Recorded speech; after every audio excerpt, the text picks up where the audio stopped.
पंचायत समिती सभागृहात मनरेगा अंतर्गत झालेल्या अथवा तक्रार असलेल्या कार्याची जनसुनावणी संपन्न झाली। दिनांक 21 फेब्रुवारी रोजी सकाळी 11 वाजेपासून शिरपूर पंचायत समिती कार्यालयात सामाजिक अंकेक्षण व पारदर्शकता सोसायटी तसेच महाराष्ट्र राज्य मंत्रालय मुंबईद्वारे करण्यात आलेल्या सोशल ऑडिटची जनसुनावणी आयोजित करण्यात आली।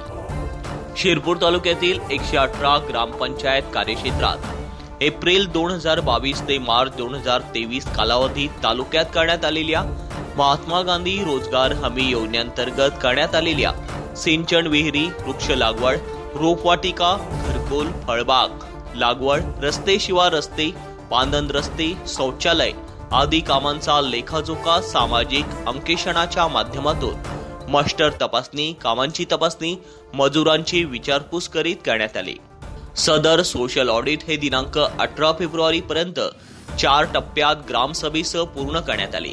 त्या सोशल ऑडिटमध्ये पारदर्शकता राहावी यासाठी 21 फेब्रुवारी रोजी पंचायत समिती कार्यालयात जनसुनावणीचे आयोजन केले होते। सदर सुनावणी ॲडव्होकेट प्रदीप शिरसाट, ॲडव्होकेट ज्ञानेश्वर थोरात, प्रतिमा मोरे, वंती पावरा, जयश्री बोरसे यांच्या मार्फत करण्यात आली। या प्रसंगी गट विकास अधिकारी संजय सोनवणे, पंचायत समिती विस्तार अधिकारी, स्वयंसेवी संस्थांचे पदाधिकारी, मजूर प्रतिनिधी, पंचायत समितीचे सहाय्य कार्यक्रम अधिकारी, पंचायत समितीचे तांत्रिक पॅनल अधिकारी, ग्रामसेवक, ग्राम रोजगार सेवक आदी उपस्थित होते। सुनावणीत संबंधित कामात चुका आढळल्या त्या चुकांचे निराकरण करण्यात आले।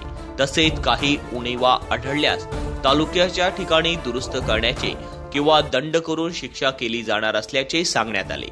मनरेगा योजनेमध्ये पारदर्शकता राहण्यासाठी शासनाचा सोशल ऑडिट व जनसुनावणी हा अत्यंत स्तुत्य असा उपक्रम राबविला जात आहे।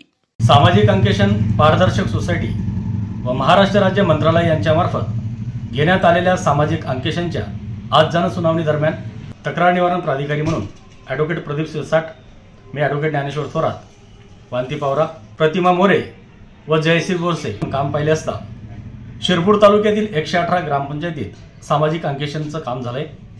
या कामामध्ये मनरेगाच्या कामात काही त्रुटी आढळून आल्या।